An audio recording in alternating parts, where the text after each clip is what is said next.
నేను చాలామంది నాయకులను చూశాను, కానీ ఆ రోజు వాజ్పేయి గారు, తర్వాత ఈరోజు మోడీ గారు విశిక్షణమైనటువంటి లక్షణాలు ఉండే నాయకత్వం, చరిత్ర తిరగరాసే నాయకత్వం.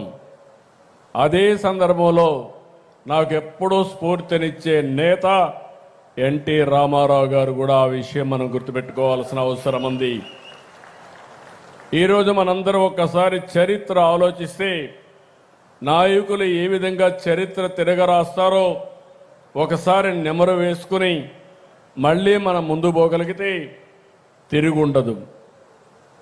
మొట్టమొదటిసారిగా ఈ దేశంలో వాజ్పేయి గారి నాయకత్వం. ఆ తర్వాత మీరు ఆలోచిస్తే యాంటీ కాంగ్రెస్ సెంటిమెంట్కు బీజం వేసిన వ్యక్తి నందమూరి తారక రామారావు గారు అని చెప్పి కూడా నేను మీకు తెలియజేస్తున్నా. ఎప్పుడు కూడా ఎన్టీ రామారావు గారు, వాజ్పేయి గారు చాలా చనువుగా ఉండేవాళ్ళు. ఎన్టీ రామారావు గారిని 84లో ఆ రోజు కావాలని కేంద్రం ఇందిరాగాంధీ గారు ప్రభుత్వాన్ని రద్దు చేస్తే ముందుండి నడిపించిన వ్యక్తులు అద్వానీ గారు, వాజ్పేయి గారు అని చెప్పి కూడా మీకు గుర్తు చేస్తున్నా.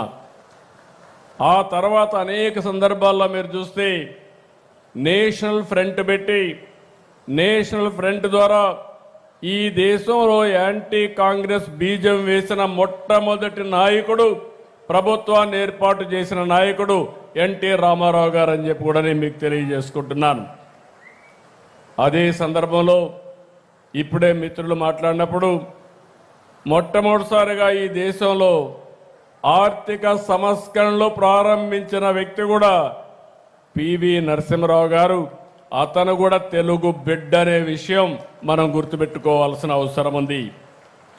ఈరోజు ఏ నాయకుడిని చూసినా 1924 డిసెంబర్ 25న మధ్యప్రదేశ్ గ్వాలియర్లో ఒక సాధారణ కుటుంబంలో పుట్టిన వ్యక్తి వాజ్పేయి గారు. క్విట్ ఇండియా మూమెంట్లో పాల్గొన్నారు. జనసంఘ్ బీజేపీ నుంచి 10 సార్లు లోకసభకు, 2 సార్లు రాజ్యసభకు ఎన్నికయ్యారు. అంటే సుదీర్ఘ రాజకీయ చరిత్ర. ఇంకొక పక్కన మీరు చూస్తే ఆయన తిరుగైన నాయకుడే కాకుండా అద్భుతమైన కవి, అంతకు మించి ఒక మంచి మానవతావాది అని చెప్పి కూడా నేను మీకు తెలియజేస్తున్నా. ఆయన జీవితంలో ఆయన ప్రధానిగా ఉన్నప్పుడు నాకంటే సన్నిహితంగా ఉన్న వ్యక్తులు కనపడరు. నేను చాలా సన్నిహితంగా ఆయనతో ఉన్నాను. ఆయన చేసే ఆలోచనలు తెలిసిన వ్యక్తిని. ఈరోజు ఈ దేశంలో ఆర్థిక సంస్కరణల తర్వాత దేశ ప్రగతికి ఒక స్ట్రాంగ్ ఫౌండేషన్ వేసిన వ్యక్తి అటల్ బిహార్ వాజ్పేయి అని చెప్పి కూడా నేను మీకు తెలియజేస్తున్నా. ఈరోజు మనకు గుర్తుండాలి, ఈరోజు నేషనల్ హైవేస్ పైన మనం తిరుగుతున్నాం. నేను ముఖ్యమంత్రి అయిన తర్వాత చూశాను, మన రోడ్లు అధ్వానమైన పరిస్థితిలో ఉన్నాయి. నేను ఒకసారి మలేషియాకి వెళ్ళాను. చిన్న దేశం, 2 కోట్ల జనాభా, ఈస్ట్ వెస్ట్ కారిడార్ ఉండేది, 8 లేన్ రోడ్.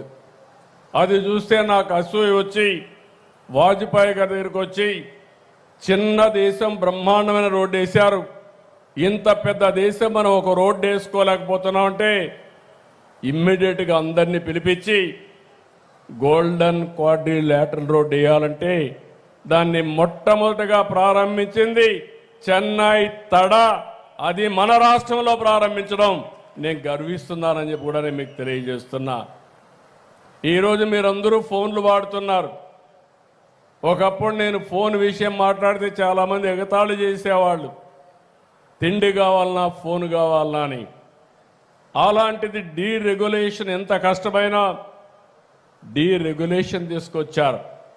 ఈరోజు భారతదేశం, ప్రపంచం మొత్తం నాలెడ్జ్ ఎకానమీలో ముందుకు పోతున్నామంటే నాలెడ్జ్ ఎకానమీకి బ్యాక్ బోన్ టెలికాం సెక్టర్. అలాంటి టెలికాం సెక్టర్ని తీసుకొచ్చిన వ్యక్తి, డీరెగ్యులేషన్ ప్రారంభించిన వ్యక్తి వాజ్పేయి గారు.